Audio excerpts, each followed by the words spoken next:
जय हिंद प्यारे दोस्तों। आज की इस वीडियो में हम फ्यूचर इंडेफिनिट टेंस देखेंगे। तो इस टेंस की पहचान है, क्या है पहचान कि इस टेंस के वाक्यों के अंत में गा गी गे दिया होता है। जो वाक्य होते हैं इस टेंस के, उनके अंत में गा गी गे दिया होता है। जैसा कि मैं पढ़ाऊँगा, वह सुनेगा, वह नाचेगा, इस तरह से दिया होता है। अच्छा, इसका सबसे पहले आता है अफर्मेटिव सेंटेंस। तो अफर्मेटिव सेंटेंस को कहते हैं सकारात्मक वाक्य। क्या कहते हैं?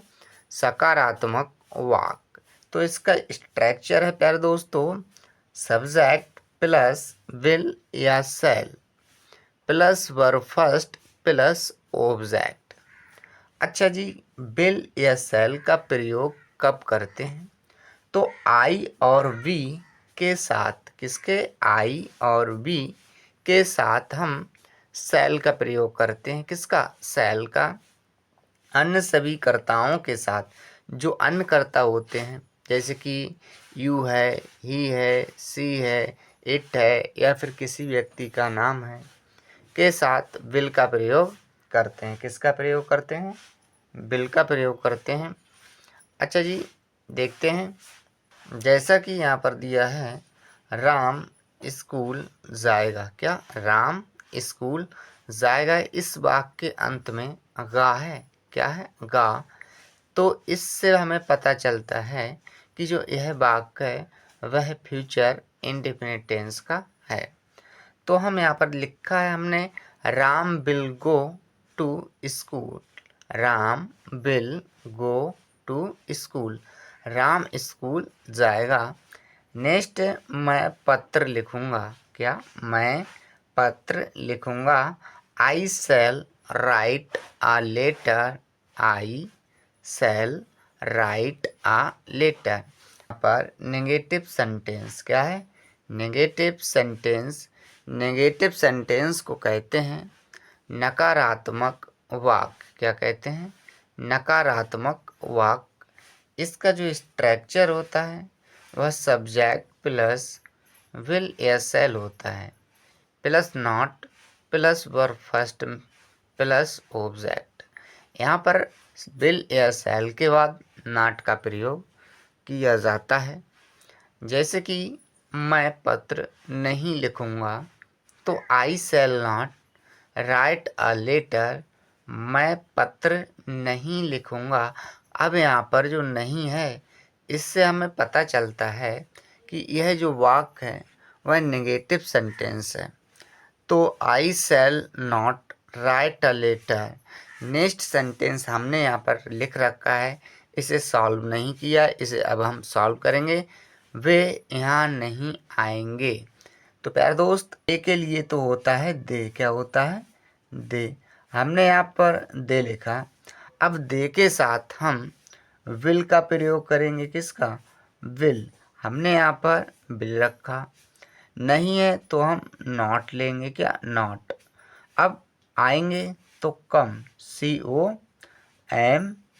कम। कहाँ आएंगे? यहाँ। तो यहाँ के लिए हम HERE हेयर लेते हैं। तो they will not come here. वे यहाँ नहीं आएंगे। तो कितने आसान वे से हमने इस सेंटेंस को ट्रांसलेट किया। अच्छा, नेक्स्ट देखते हैं। नेक्स्ट है इंटेरोगेटिव सेंटेंस। इंटेरोगेटिव सेंटेंस का मतलब होता है प्रश्नवाचक वाक्य। क्या होता है? प्रश्नवाचक वाक्य। इंटेरोगेटिव को कहते हैं प्रश्नवाचक, सेंटेंस को कहते हैं वाक्य। इसका जो स्ट्रक्चर है पहला, वह विल या शैल plus subject plus verb first plus object plus question mark. जैसे कि क्या वह स्कूल जाएगा? क्या वह स्कूल जाएगा? तो यहाँ पर प्रारंभ में क्या है? तो इसके लिए हम सबसे पहले हेल्पिंग वर्ब का प्रयोग करते हैं, और हेल्पिंग वर्ब जो होती है वह सब्जेक्ट के अनुसार ली जाती है। अगर यहाँ पर हमारा सब्जेक्ट वह है अगर यहाँ पर आई होता तो हम शैल का प्रयोग करते, वी होता तब भी शैल का प्रयोग करते, अन्य सभी कर्ताओं के साथ विल का प्रयोग करते हैं। तो हमने लिखा क्या वह स्कूल जाएगा, तो will he go to school, will he go to school question mark. अब हमने नेक्स्ट सेंटेंस यहाँ पर लिखा है आप यहाँ आओगे, क्या आप यहाँ आओगे। इसके लिए हम ट्रांसलेट करेंगे प्यारे दोस्तों। यहाँ पर है क्या, अब हम सब्जेक्ट देखते हैं तो सब्जेक्ट है यू मतलब आप, तो हम सब्जेक्ट के अनुसार हेल्पिंग वर्ब लेंगे। जब हमारा यू है तो हम यहाँ पर विल लेंगे, क्या लेंगे, विल। हमने यहाँ पर बिल लिखा, क्या लिखा प्यारे दोस्त, बिल। अब लेंगे आप तो लेंगे यू, क्या, यू। हमने यहाँ पर यू लिखा। अब यहाँ पर वर्ब लेंगे, तो वर्ब क्या है, आओगे। हमने लिखा कम, COME, कम। कहाँ, यहाँ, कम हेयर। हमने यहाँ पर हेयर लिखा जी, क्या, हेयर, क्वेश्चन मार्क देंगे। क्या आप यहाँ आओगे, तो विल यू कम हेयर। अच्छा नेक्स्ट है यहाँ पर स्ट्रक्चर, ये WH फैमिली वाला है। जैसा कि WH word plus helping verb plus subject plus verb first plus object plus question mark. वह यहाँ क्यों आएगा, अब यहाँ पर क्यों बीच में दिया है, क्या, बीच में। तो मेरे प्यारे दोस्तों कभी भी बीच में क्या, कब, क्यों, कहाँ, कैसे होता है, तो इन वर्डों की हम अंग्रेजी लेते हैं। जैसा कि यहाँ पर क्यों है तो हमने यहाँ पर वाई लिखा है, क्या, वाई, क्यों के लिए वाई कहते हैं। प्लस हेल्पिंग वर्ब यहाँ पर है, क्या है, हेल्पिंग वर्ब, तो हमने विल का प्रयोग किया। सब्जेक्ट तो हमने वह के लिए ही लिया। वर्ब फर्स्ट है तो आएगा, कम लिया है।